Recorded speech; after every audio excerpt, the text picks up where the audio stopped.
Deixa eu trazer para finalizar com você, Conde, todos esses escândalos que a gente tem acompanhado, né? Eu conversei com o Fernando Brito, do Tijolaço, na sexta-feira, e ele citou, né, esse mar de lama e sangue que a gente está acompanhando agora, bom, desde de alguns meses, porque é um por dia, é incrível, né?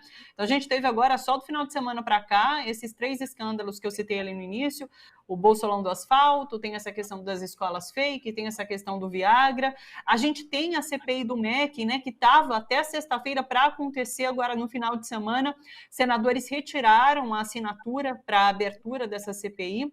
Fernando Brito, inclusive, citou isso também, que ia custar muito caro tirar essas assinaturas ali para a abertura da CPI, e teve senador tirando, então a gente não sabe até que ponto teve dedo do governo, inclusive para que isso acontecesse também. Então, assim, como que você tem visto todos esses escândalos que se sobrepõem e parece que, inclusive, há uma normalização, né? Porque a gente fica impactado, fica escandalizado e no dia seguinte é outra bordoada, sabe?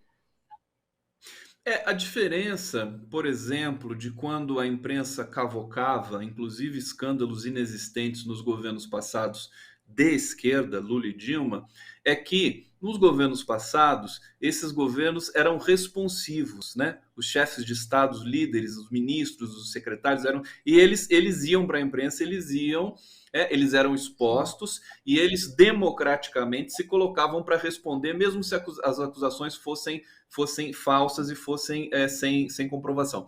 A diferença desse governo é que esse governo se lixa para tudo isso.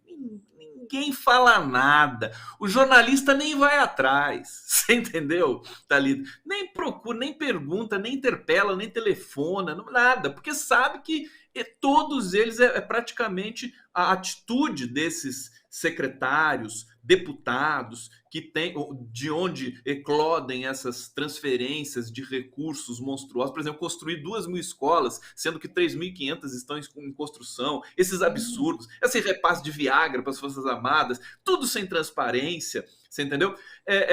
Sabe, eles são tão tenebrosos, indiferentes, que você não tem aquela repercussão da denúncia clássica de um governo padrão, né? Então, essa é uma diferença muito grande. Eu vejo também a imprensa tradicional fazendo uma certa inflexão. Quer dizer, à medida que vão se aproximando das eleições, eles vão cobrindo um pouquinho mais tudo que esse governo sempre fez em termos de corrupção, repasse, prevaricação, propina, né? É o governo mais corrupto da história brasileira. É engraçado que a palavra corrupção não aparece, porque a palavra corrupção só é usada quando é o PT. Quando não é o PT, aí não é. Aí é orçamento secreto, aí isso aí é a linha editorial das nossas famílias que comandam a comunicação no Brasil. Mas, assim, para te dizer, eu acho que vai custar alto essas denúncias. Por isso que eu estou dizendo que não dá para a gente absorver tendência de instituto de pesquisa, porque da mesma maneira que o Bolsonaro subiu um pouquinho com o auxílio emergencial, ele pode despencar de novo com essas denúncias de corrupção no governo. Então, o cenário ainda é nebuloso. Eu continuo, nesse momento, confiando muito na capacidade de Luiz Inácio Lula Silva. É o político mais experiente da história brasileira, mais responsável, mais generoso, né? Ele sabe da responsabilidade que ele tem, não só para o Brasil, para a América Latina e para o mundo todo. Então, eu estou numa situação assim agora, Thalita, até deixa a vida me levar. Tudo vai acontecer agora, assim, não precisa forçar nada, né? A música foi tocada, como diz nos Piratas do Caribe, a música foi tocada e agora a gente tem de lutar, mas enfim, o destino nosso já está traçado. E eu acho que vai ser um destino bonito. Eu só fico triste, nossos analistas têm apontado isso também, que a conclusão desses escândalos, né, em relação à investigação, a culpados serem achados, isso tudo só vai acontecer após mudança de governo, né? Porque durante esses meses agora de eleição, meses eleitorais, durante esse ano, a gente não vai chegar a conclusão nenhuma, a gente não vai nem ver investigação acontecendo, né, Conde?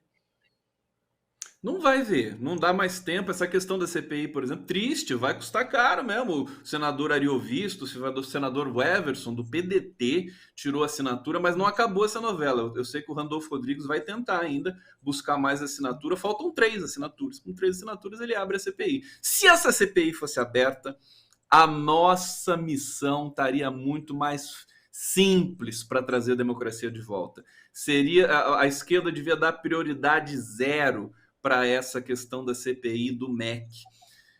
Infelizmente pode ser, o governo ele chega com muita pressão nesse momento para não deixar a CPI acontecer.